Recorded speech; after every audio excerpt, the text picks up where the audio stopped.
Shalom bagi kita semuanya teman-teman. Di sini saya akan bagikan firman Tuhan yang sudah saya baca dari renungan Mana Surgawi. Jadi saya akan membagikannya yang berjudul, mari kita baca bersama-sama. Jangan tinggalkan noda, dari Roma 14 ayat 19. Roma 14 ayat 19. Roma 14 ayat 19.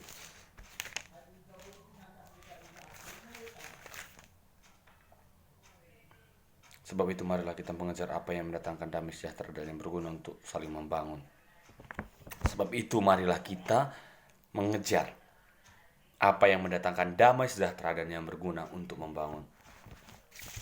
Juga dikatakan dalam Efesus 4 ayat 29.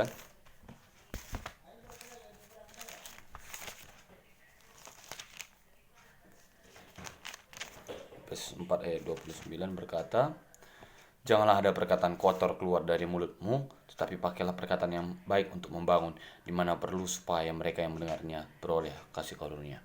Efesus 4 ayat 29 berkata, janganlah ada keluar perkataan kotor dari mulutmu, tetapi pakailah perkataan yang membangun, supaya mereka yang mendengar menjadi kuat. Jangan tinggalkan noda. Jika kita adalah seorang perempuan yang pernah berkunjung ke Jepang dan berbelanja pakaian di departemen store atau mall-mall yang ada di sana, maka pasti kita menyadari ada sesuatu yang berbeda yang disediakan di dalam kamar-kamar pas di Jepang.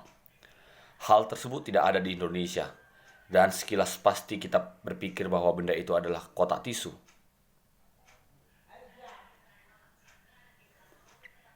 Kita dapat menemukan sebuah kotak yang dipenuhi dengan kantong transparan. Apakah kegunaan benda tersebut?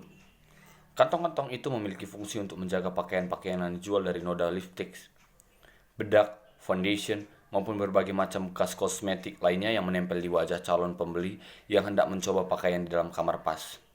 Cara penggunaannya cukup mudah. Calon pembeli cukup menarik selembar kantong, membukanya dan memasukkan kepala ke dalam kantong tersebut sebelum memakai pakaian yang hendak dicoba. Dengan demikian wajah calon pembeli hanya akan menempel ke bagian dalam kantong dan tidak akan menodai pakaian yang dijual. Hal ini tentu dijadikan aturan di setiap departemen store atau toko pakaian di Jepang. Oleh karena sebelumnya banyak kejadian di mana pakaian-pakaian baru yang dicoba di kamar pas terkena banyak noda kosmetik, sehingga tidak dapat dijual lagi. Oleh karena itu, hal ini boleh dijadikan pembelajaran bagi kita untuk lebih menghargai barang-barang yang belum menjadi kepunyaan kita dan menjaganya tetap dalam kondisi baik jika kita tidak membelinya. Jangan tinggalkan noda apapun. Bukan hanya dalam mencoba pakaian, di dalam kehidupan kita sehari-hari pun hendaklah kita tidak meninggalkan noda dimanapun kita berada. Noda di sini artinya adalah suatu perbuatan yang dapat melukai dan menyakiti hati orang lain. Ada orang yang selalu menanamkan kebencian dan kemarahan di hati orang lain. Dia hanya memikirkan kepentingan diri sendiri tanpa peduli terhadap kebutuhan orang lain. Keegoisan ini akhirnya menghasilkan tindakan yang tidak baik dan membuat banyak orang kecewa. Hal ini bisa terjadi di mana saja, seperti di lingkungan gereja, di kantor, maupun di lingkungan rumah tangga, serta dalam kehidupan bertetangga.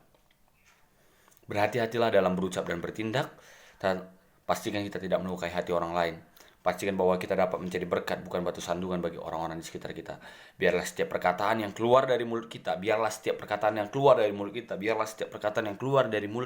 perkataan yang membangun, dan menguatkan. Tidak menjatuhkan atau melemahkan, melainkan membangun dan menguatkan. Dan biarlah setiap tindakan yang kita perbuat meneladani Yesus Kristus. Ingat bahwa kita tidak hidup sendirian di bumi ini, melainkan ada begitu banyak orang yang juga membutuhkan kedamaian dalam kehidupan mereka. Jadilah sumber kedamaian tersebut, saling menguatkan dalam iman kepada Yesus Kristus dan saling mendoakan satu sama lain. Marilah kita menjadi penyebar kebahagiaan bagi semua orang. Doa. Bapa, aku rindu bukan noda yang aku tinggalkan di tempat aku berada, melainkan berkat dari apa yang aku lakukan dan katakan. Dalam nama Tuhan Yesus aku berdoa. Amin. Kalau kita meninggalkan noda melalui perkataan dan perbuatan, maka akhirnya kekristenan juga akan ternoda. Amsal, jadi teman-teman di situ kita jangan meninggalkan noda, tetapi mari kita tinggalkan noda, jangan noda tapi perkataan yang membangun, perkataan yang menguatkan. Teman-teman sudah dengar sendiri kan, bagaimana tadi itu? Nggak ada manusia yang sempurna teman-teman. Jujur, aku juga nggak sempurna. Tapi marilah kita minta pertolongan sama Tuhan supaya Tuhan memampukan kita untuk tidak menjadi batu sandungan. Kita juga baca dalam Amsal 15 ayat 1, jawaban yang lemah lembut meredakan kegeraman, tetapi perkataan yang pedas membangkitkan marah. Kuan 15 ayat 1, alu jawab si melias mantak rawa si gua gara, tapi jawab si merampus pekeke ati merawa. Proverbs 15 part 1, a soft answer turneth away wrath, but graceful words stir up anger. Jadi berhubungan dengan yang tadi, kalau ini berhubungan juga dengan perkataan.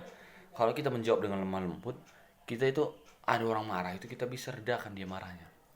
Tapi kalau kita pedas gitu ngomong, orang yang tadinya nggak mau marah bisa jadi marah. Ini bisa saya sampaikan. Kiranya Tuhan semua memberkati. Haleluya.